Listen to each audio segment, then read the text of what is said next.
The academic article that I based my project off of is titled First Year College Students' Time Use, and the main author was Jordan Thibodeau. So we'll be looking at the time management amongst college students. The three major topics of the article were student time use, students' academic self-regulation, and students' targeted and then actual grade point average. The student time use is split up into three subcategories. The classification of time use, observed behaviors of students, and some limiting factors against the accuracy of their time use.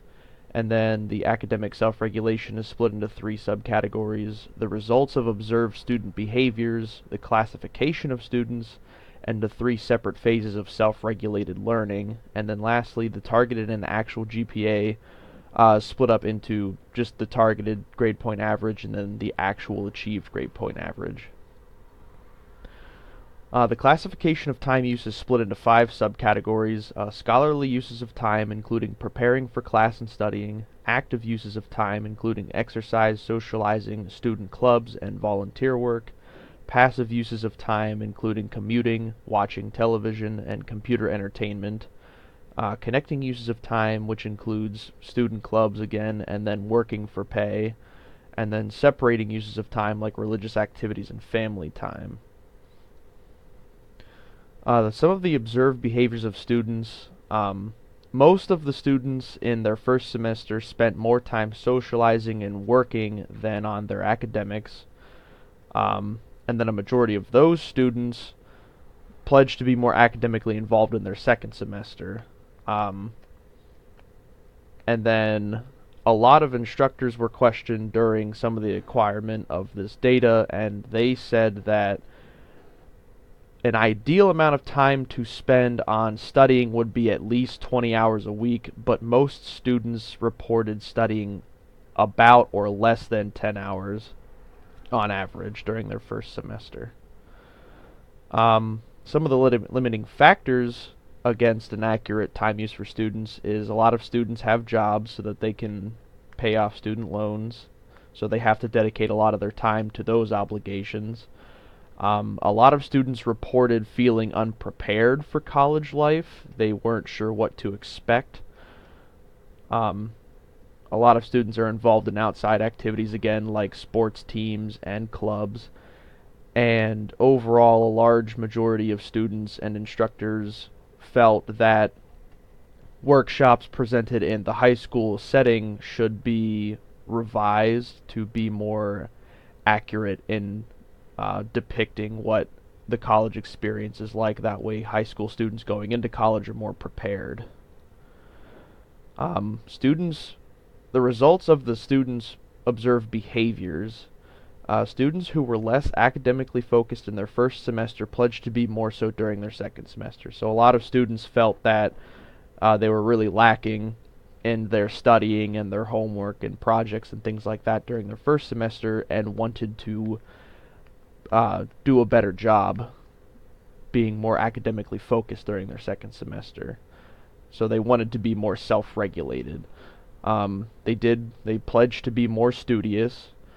Students chose to dedicate more time to school than work and career. A lot of students have part-time jobs and are focused on the long haul when getting a career, but they felt that dedicating a lot of their time to that pursuit really took away from their time to study. And then a lot of students began to seek more efficient methods of learning and self-regulation. So they wanted to have a more coherent schedule. A lot of students wanted to dedicate more time to better study habits, learning easier methods to comprehend and retain information, things like that. A lot of students can be classified one of two ways. Some students are campus-centered, so a lot of students attend lectures and seminars. They spend more time studying and doing homework and writing papers. And then some students are work-centered, so they spend more time at jobs, sports, clubs, and with friends. The three phases of self-regulated learning are learning strategies, which can include cognitive academic methods, which in layman's terms can be spelled out as recognizing the gap in your knowledge and then working to employ methods in which to shorten that gap.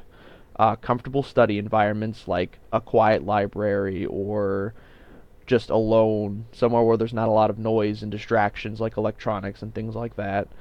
Um, Setting long-term goals and having rewards for yourself can train yourself to be more dedicated to achieving said goals instead of having short-term goals and rewards like going to parties and spending time with friends. Your long-term goals can be just having like achieving better grades and being more confident. Um, and then a lot of students felt like they weren't properly introduced to the dangers of procrastination in a comprehensive manner. So finding a way to train yourself to be more wary of the dangers of procrastination is a good step.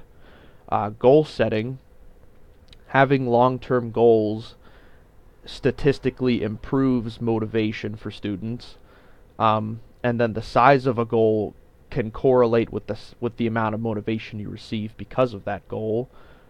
Setting strong and achievable short-term goals can also build better goal setting and time management experience. So if you have short-term goals like something that you would do in just one day, it'll help you be more prepared to set long-term goals and meet those goals.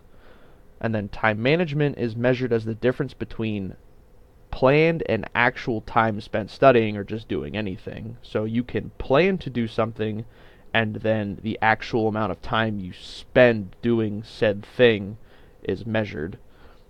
A lot of students who reported lesser discrepancies between planned and actual time spent studying positively affected their homework as well. So students who planned an amount of time to study and then actually performed that amount of time found that they also did better turning in homework projects and papers on time as well. And then students who had a goal for their exams, like a specific grade, actually found that they performed better than students who did not have a set grade for exams. So the targeted GPA of students, most students in their first semester set average goals for their target GPA, and then some students did not even have a target GPA. When the first semester ended, some students set higher targets. Most of those students were the ones who met their target, and then a lot of students who did not meet their target actually set lower targeted GPAs. And then some of the students who did not have a target set one for their second. And then the actual GPA reflected that, of course, students who spent less time on academics scored lower than students who did, which is pretty common knowledge. If you study more, you'll probably do better on your tests. And then a lot of students in their second semester had varying results. So students who did set higher targets actually performed better than the previous semester, and then students who lowered their target GPA achieved less. And then a lot of students who did not have a target GPA in their first semester but set one for their second semester performed better academically. So this article initially wanted to answer 4 different questions. So the first one was, how are students planning to and actually spending their time over their first and second semesters of college, and how are they changing their time use over time? And the data shows that students plan to spend the largest majority of their time on obligations, then socializing, then academics, and lastly personal leisure. The same pattern was prevalent during the second semester as well. The data recorded for time actually spent pursuing these 4 topics was relatively accurate. The exact hours planned versus performed were not perfect, but the overall pattern of obligations, socializing, academics, and personal time was correct. To what extent is student time use associated with academic self-regulation and targeted actual GPA? Students with a higher overall ability to self-regulate themselves and their academics spent less time socializing and more time involved in studying, and vice versa. Students who spend less time socializing are more academically self-regulated. As a result, the GPAs of students who are more self-regulated were higher than students who are not.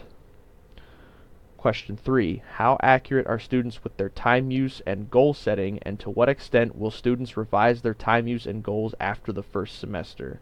Students had very large discrepancies between their planned time to dedicate to obligations and the actual time spent on such. The same discrepancies were reported for academics and socializing. Students spent much more time on obligations than they had planned, as well as socializing. Students who met or exceeded their target GPA for the first semester planned to focus more time on leisure and social activities for the second semester, while students who did not meet their target GPA reported having no intention to alleviate more time for academic activities. Lastly, to what extent is managing and changing time use related to self-regulation and GPA? Time management and self-regulation, according to the data, actually had no correlation whatsoever. Students who dedicated more time to socializing in the first semester had a more consistent, comfortable study zone and achieved higher scores on exams. Students who dedicated more time to academics within the second semester reported having a lower target GPA and therefore lower actual GPA at the end of the semester. And lastly, we'll do a personal time management evaluation. So each of these 5 topics, you will evaluate yourself and choose between 1 and 5, and then after you've looked at all 5 categories, you'll add up that number, multiply it by 4, and that will be your personal time management score out of 100. So first, do you feel like you set a coherent schedule for yourself every week? From Sunday to Saturday, you have a set plan to do certain things throughout the day, whether they be academic or personal or anything like that. The second one would be adherence to schedule. So do you actually do what you plan to do throughout the week, or do you deviate from it a little or a lot? How much time do you spend studying? So instructors advise that students study at least 20 hours a week. So 1 point would be 1 to 4 hours a week, 2 points for 5 to 8, 3 points for 9 to 12, and etc. How often do you set goals? Do you set goals for the day, for the week, for the month, year? Do you set goals for everything or for nothing? And then, do you adhere to those goals? Do you ever achieve any of the goals you set? So you'll score between 1 and 25, and then you multiply that by 4, and that will be your score out of 100. And then wherever you feel you're lacking, you can do your best to consciously pick yourself up in that area and try to do better. And then this is my works cited. So again, I used the article titled First Year College Students' Time Use, and the main author was Jordan Thibodeau. And that is it.